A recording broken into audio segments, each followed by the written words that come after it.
Philosophizing doodle, yeah!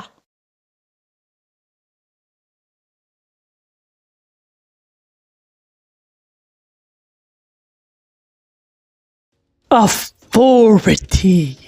It can be made a mode of calmness or a mode of oppression. It all depends on if authority is sourced from mutual respect, a form of respect based on mutual agreement, or individualized respect, a form of respect that is personalized and specific. Modern governments tend to define their structures based on the personal preferences within those in power, which formulates an inefficient and slow government structure misaligned with the universe. Within Chapter 3 of the Partaceyist statement, we explore a government structure based on mutual respect, which emphasizes a unique form of governance that flips traditional power structures upside down. Instead of leaders ruling over the people, in a Partacey, leaders serve as the figureheads, while the people themselves make the real decisions, reflecting cause and effect that is forged by the physical force of respect.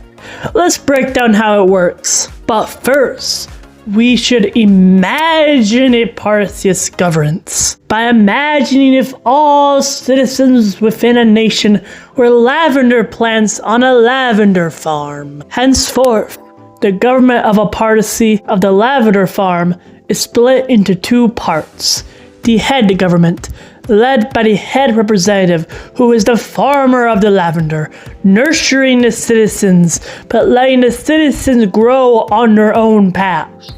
The People's Union, a decentralized network of councils run directly by citizens who are all the lavender plants that individually give the space to allow others to grow based on their own perceived restraints, such as personal responsibility, financial issues, and physical issues, all reflecting causal reactions to each other as they collectively build up the lavender farm into something beautiful. Looking at the head representative, or the farmer, he/she has no real power. The head representative's role is mostly ceremonial, like the British royal family. In the farm, the farmer is a collective funnel that addresses the needs of the lavender plants. In the Partacey, the head representative attends foreign visits, makes speeches, and acts as the nation's figurehead. In fact, all blame for national issues get directed at the head representative, not the people, to promote a society of order, since the farmer can be punished while the farm grows into beauty. The only legal authority of the head representative is to cast votes internationally for the lavender farm. But even then, he or she must follow the decisions of the People's Union first. If he or she doesn't do that, he or she risks losing their own position as the head representative of the Partacey. The People's Union is the true center of power. It's made up of local councils, small groups of representatives chosen by citizens. For every 100 to 1,000 people, there's one representative. These representatives are part-time, so they can participate in the workforce and daily life of society while still voicing the will of their constituents. When problem arises, like a broken sewer system, local councils affected by the issue form a coalition. These coalitions work horizontally, meaning no single person leads them, like how the lavender plants have no centralized leader, just a caretaker of their well-being. Yet there is no crime witnessed from any lavender at all within the farm. If the coalition grows large enough, it can elect a ceremonial spokesperson. But just like the head representative, these ceremonial spokespersons have no real power beyond communication towards their constituents they were elected by.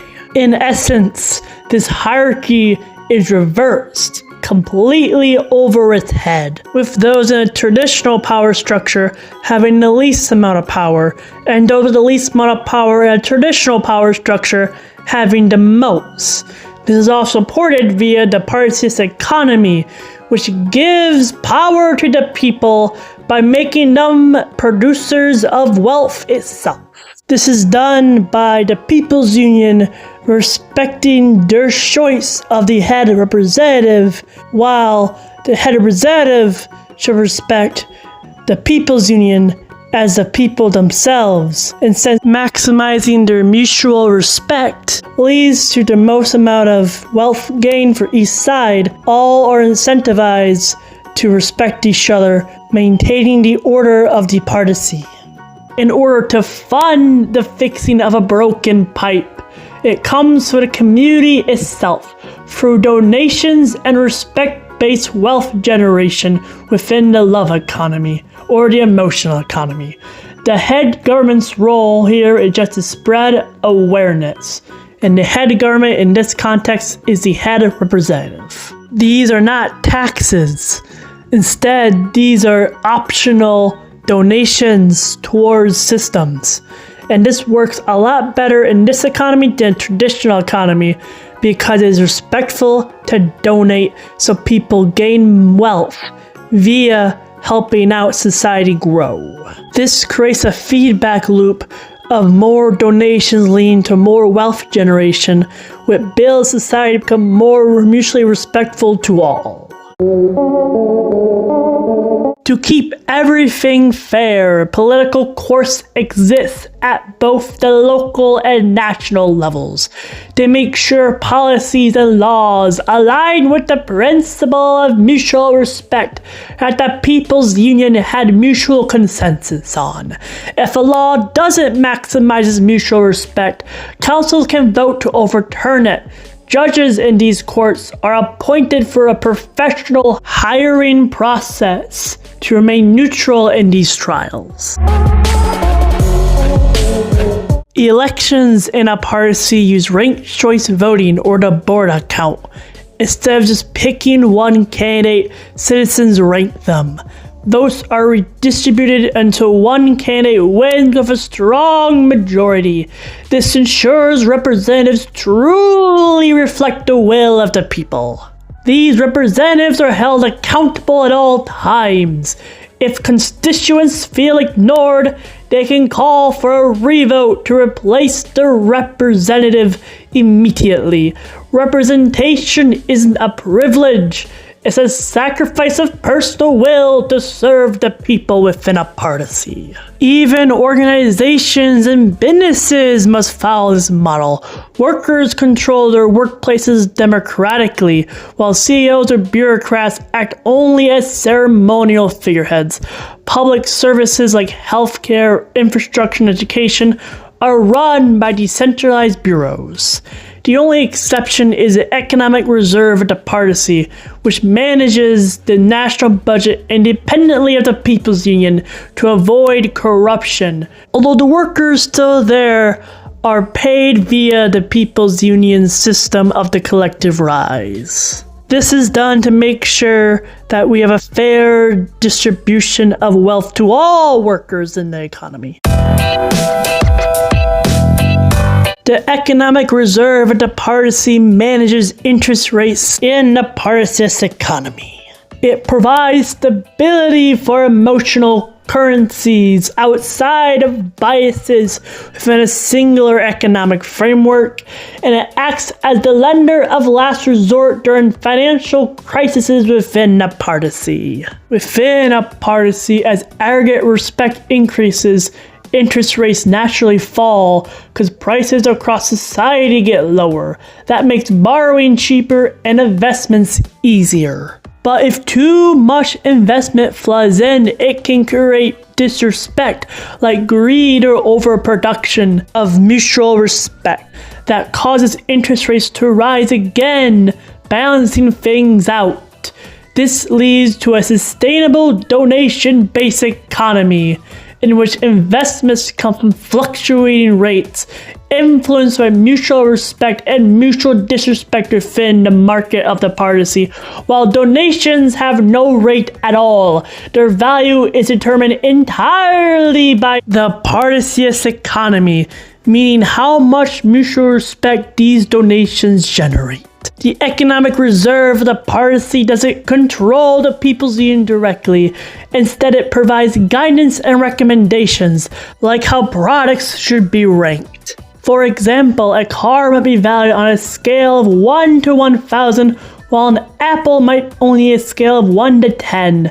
If organizations ignore the guidelines, the Bureau of Love Prices can lower their social score, holding them accountable to the Partaceyist economy. To fight that, the Economic Reserve at the Partacey also partners with local organizations to support food banks and aid programs. These organizations are paid through the collective rise. The mutual respect generated from helping out the food banks and aid programs funds the economic reserve of the Partacey, in which it can save that wealth for future financial crises, or use it to fight a current financial crisis. To further fund the economic reserve of the Partacey, the organizations that produce the most amount of mutual respect within the economy should be voluntarily allowed a commission fee to the economic reserve of the Partacey in order to maintain the reserve's value at any given time.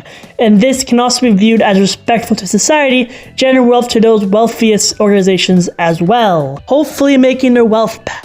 These commission fees are not taxes, because in the Partacey, everyone is already a part of the government, since Partaceyism is a part of the governmentism, effectively. Instead, these are voluntary partnerships within the same structure, where organizations choose to give extra out of respect for society so it can generate wealth for themselves as well.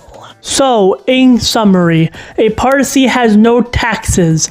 Wealth comes from generating mutual respect. The economic reserve of the Partacey manages interest rates, stability, and donations.